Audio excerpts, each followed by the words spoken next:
Quitting your job to go travelling is most people's idea of a dream life, and it absolutely can be. But back in 2018, when I quit my job to go travelling, there was a very steep learning curve, there was a lot of overwhelm, and there were a few things that I really wish somebody had been around to tell me about before I took the plunge so that I could have been prepared, which is exactly what I'm going to do in this video. I'm going to share with you 5 of the things that I really wish I had known before I quit my job to go travelling. If we've not met before, hi, my name is Kat. I run the Motorhome and Vanlife website Wandering Bird, and I quit my job back in 2018. I used to be an air traffic controller, and I left that career to go touring around the UK and Europe in a motorhome. Now, I've travelled and lived full-time in the van as a family with our teenage daughter. I've travelled and lived as a couple, and I've also done it solo female van life. So I'm really well placed to talk about the pros and cons of living full-time in a motorhome and all the different things that you need to know.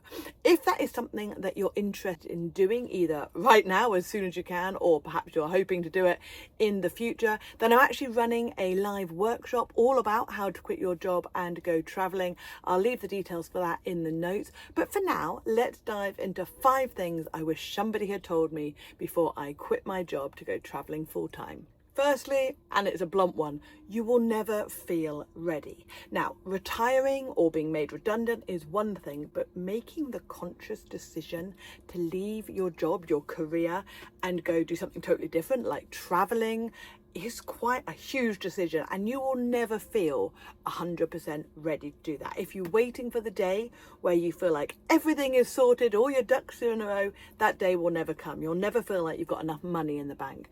You'll never feel like you have enough confidence or experience. You'll never feel like you have enough safety nets, and you'll never feel like you've adequately answered all of the what ifs that always come up. You'll also have a load of doubts. I had so many doubts. What if I hated it? What if I argued with my husband? What if we broke down in the middle of nowhere, and how would I fix things, and how would I deal with stuff? What if I got lonely? So many doubts and questions that you physically cannot answer until you've actually got out on the road and lived that lifestyle. So sadly, confidence and belief in yourself does not come before you have made the leap. It happens after you've done the hard stuff. So after you've left, after you've dealt with problems, after you have fixed things that inevitably break, after you have realised that you're a lot stronger and more resilient than you think you are. That's when you start to feel confident and realise that this was an absolutely fantastic choice for you, and you slowly build up to that over time and with experience. However, I will say that if you are up all night, really anxious, really sort of panicking about this choice, then perhaps it's not the right decision for you right now. Maybe something like taking a small sabbatical from your job rather than completely leaving your career might be a better choice, or just going on an extended holiday when and as you can, just to give you a little bit of taste of what life might be like in full-time van life. And that way either you'll be less anxious, or you'll realise that it's not the lifestyle for you, and you can go and put your energy into something else equally amazing. Number 2, a huge savings account does not equal clarity. Now, when I started down this crazy idea path, I, like most people, thought that you needed a lot of money, you needed to have a huge savings account and all of this stuff. And I obviously started to save. I started to downsize and cut back on all the frivolous in my life things like, coffees at work or lunch at work, rather than taking food with me. All of those little things that amazingly add up to a lot of money very quickly. But what I also realized was that there is no one size fits all number, and that actually what you need to know is what you spend. So you and your family or your partner or whoever you're going to go traveling with, what you spend when you're on a trip, when you're on a holiday, when you're spending time in your motorhome. And the only way that you can do that is to track it. It might be boring, but it is something that I have done religiously every single month since I made the decision to leave my job. So that's going on nearly 8 years now. every month without fail, I track everything I spend.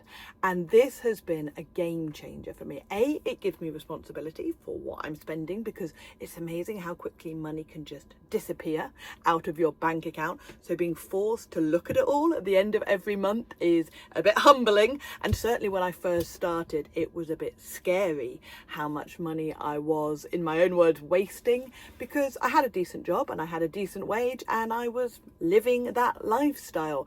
And when you make the decision to cut back, you realise how much money you've wasted on things that no longer mattered anymore. And that's quite humbling and was a bit frustrating as well. I'm like, if only I'd started saving sooner, I would have been done so much sooner. But, you know, you can't be mad at yourself for things that you didn't know you wanted then. The only thing you can do is start making the changes, which is exactly what I did. Now, if you want to know more about how I track my spending, I'll leave the link below for the Vanlife budget planner, which is exactly what I do every single month, what I track, how it all works, and I find that system has worked really well for me, so perhaps it will for you as well.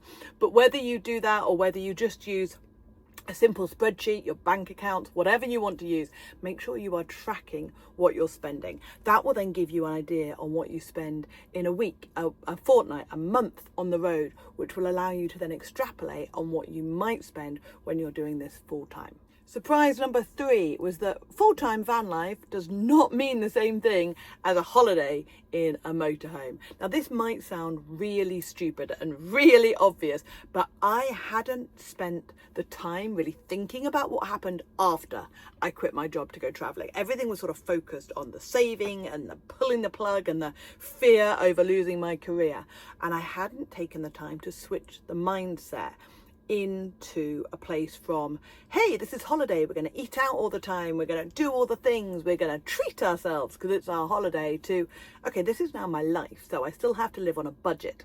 I still have to allow time to do all of the other things like laundry and admin and all of those things, life stuff that you don't normally do when you are on a holiday.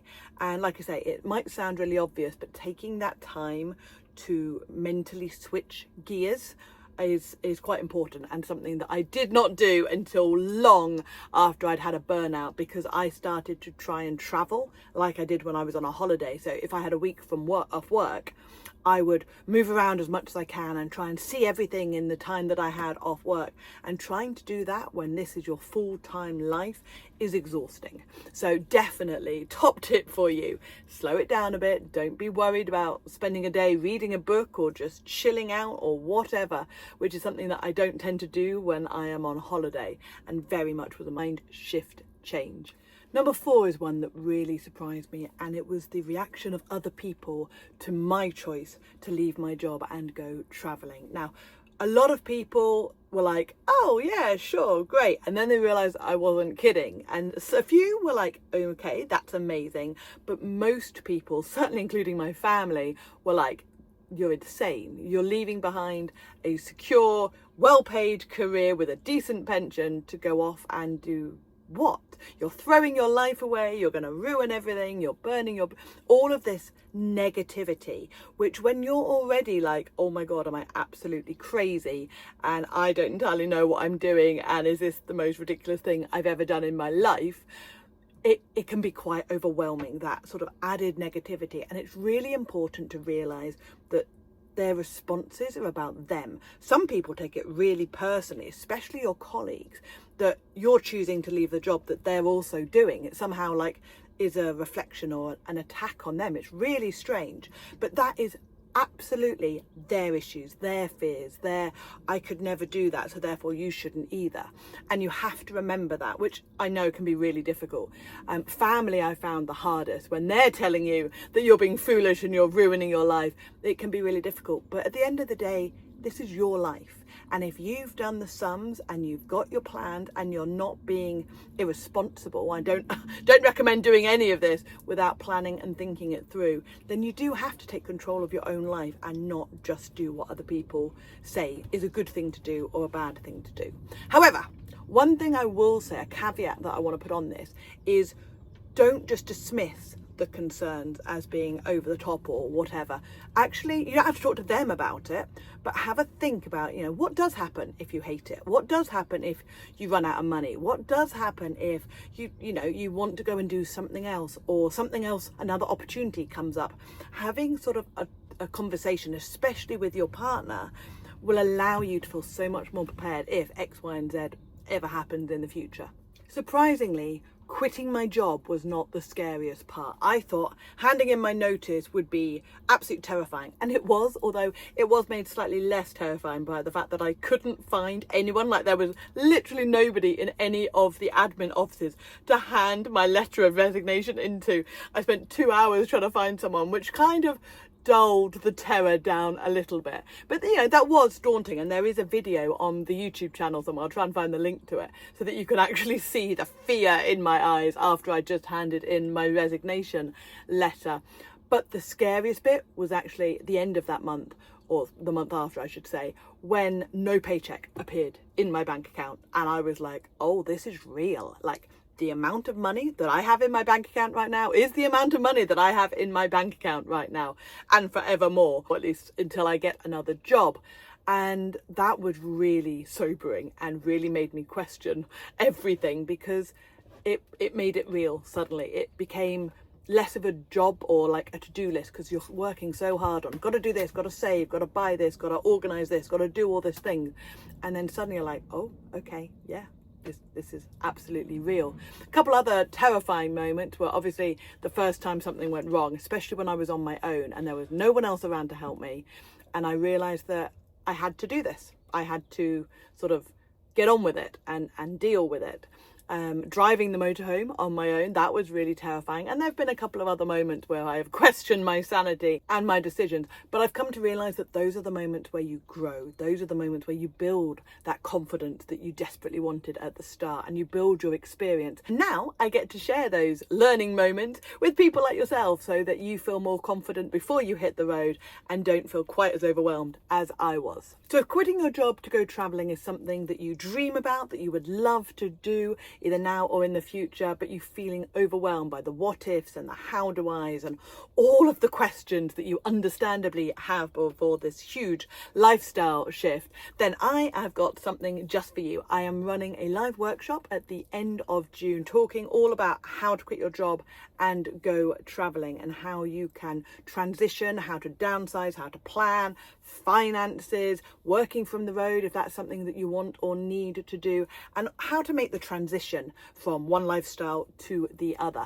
Now, the details for all of that will be in the description for you to sign up and save your spot. Spaces are limited, so do make sure you save your spot as soon as possible. And if you happen to be watching this after the day of that call, don't worry, the link will take you to the replay, so you'll be able to watch it there. Don't forget to like and subscribe if you want to see more motorhome travel and van life videos. Talking of which, you will find this video helpful, and I'll see you there. Take care. Bye.